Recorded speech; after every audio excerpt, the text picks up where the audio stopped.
Assalamualaikum warahmatullahi wabarakatuh. Perkenalkan, nama saya Cici Oktaviani. Di sini saya akan menjelaskan tentang sistem pengendalian manajemen. Ruang lingkup dan kerangka konseptual sistem pengendalian manajemen. Adapun konsep-konsep dasar pengendalian manajemen, yang pertama yaitu pengendalian menurut Soekarno secara umum dapat diartikan sebagai upaya yang dilakukan manajemen agar pelaksanaan tidak menyimpang dari rencana yang telah ditetapkan. Sistem pengendalian terdapat 4 elemen pengendalian yang terdiri dari yang pertama yaitu detektor atau sensor, yakni upaya pencarian informasi untuk mengidentifikasi aktivitas yang terjadi dalam proses yang dikendalikan. Lalu yang kedua itu ada asesor atau selectors, yaitu mereka yang bertugas untuk membandingkan kejadian yang aktual dengan beberapa standar atau harapan yang seharusnya atau diharapkan terjadi. Lalu yang ketiga ada efektor, yaitu pengubahan perilaku jika pihak asesor mengindikasikan kebutuhan untuk melakukan tindakan perubahan tersebut yang tentunya perubahan ke arah perbaikan. Lalu elemen yang keempat yaitu jaringan komunikasi atau komunikator, yaitu sosialisasi kebijakan dalam pengendalian yang ingin diterapkan seperti meneruskan informasi dari detektor ke asesor dan dari asesor ke efektor. Lalu manajemen merancang suatu sistem pengendalian untuk menjaga perilaku pegawai demi kepentingan pegawai dan organisasi. Sistem pengendalian manajemen adalah suatu sistem yang digunakan untuk merencanakan berbagai kegiatan perwujudan visi organisasi melalui misi yang telah dipilih, dan untuk mengimplementasikan dan memantau pelaksanaan rencana kegiatan tersebut. Adapun peran manajemen dalam sistem pengendalian manajemen, yang pertama yaitu merencanakan apa yang harus dilakukan oleh organisasi. Seorang controller memiliki akses informasi sumber daya organisasi dengan memahami visi dan misi organisasi serta tujuan dan sasarannya. Maka controller akan melakukan perencanaan strategik untuk mencapai apa yang diharapkan organisasi. Perencanaan tersebut mendukung implementasi strategi organisasi. Lalu adapun peran yang kedua yaitu mengkoordinasi aktivitas organisasi. Ketika saran organisasi tercapai, maka tujuan organisasi akan dapat diraih, yang pada akhirnya tujuan tersebut merupakan turunan dari misi organisasi. Lalu peran ketiga ada mengevaluasi program atau aktivitas.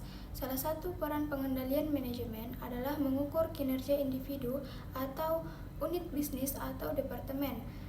Lalu peran keempat yaitu mengkomunikasikan informasi. Karena controller memiliki informasi strategik, maka controller memiliki kewajiban untuk memberikan informasi kepada manajer.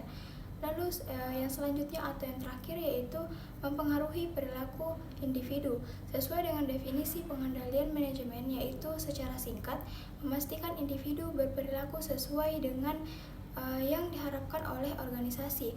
Maka mekanisme pengendalian manajemen digunakan untuk mempengaruhi perilaku individu. Adapun tujuan dari SPM atau sistem pengendalian manajemen yaitu untuk mengkomunikasikan visi, misi, tujuan, dan sasaran organisasi dengan jelas kepada seluruh jenjang dalam organisasi. Lalu tujuan selanjutnya yaitu ada jika pengendalian dapat diterapkan dengan efektif, maka akan meningkatkan efisiensi dan efektivitas organisasi, yang selanjutnya akan meningkatkan kemampuan bersaing organisasi. Inilah yang dimaksudkan bahwa pengendalian manajemen adalah strategi organisasi.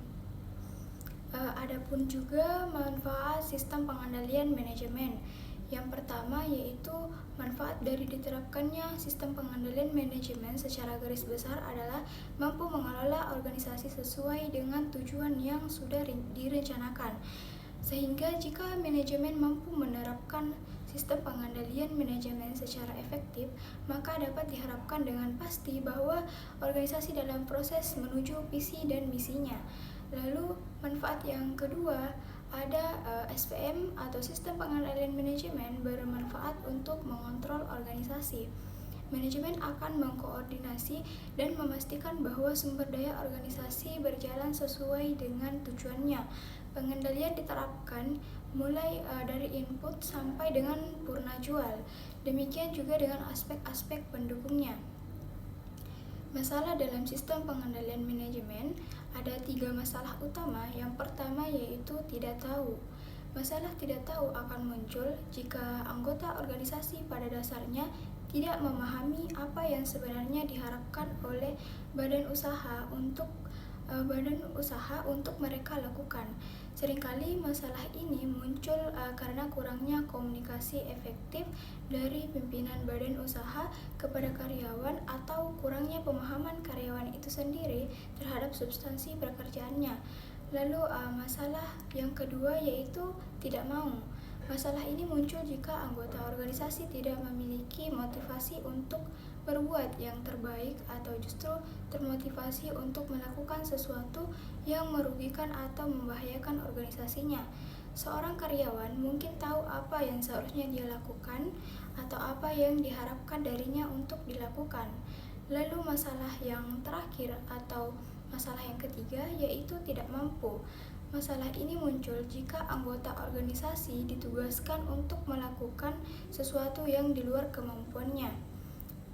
Ada beberapa alasan yang menjadi penyebab masalah ini, antara lain penempatan orang yang tidak sesuai, kurangnya program pengembangan diri yang disediakan, atau adanya perubahan lingkungan yang belum dapat diantisipasi baik oleh organisasi tersebut maupun oleh individu yang bersangkutan.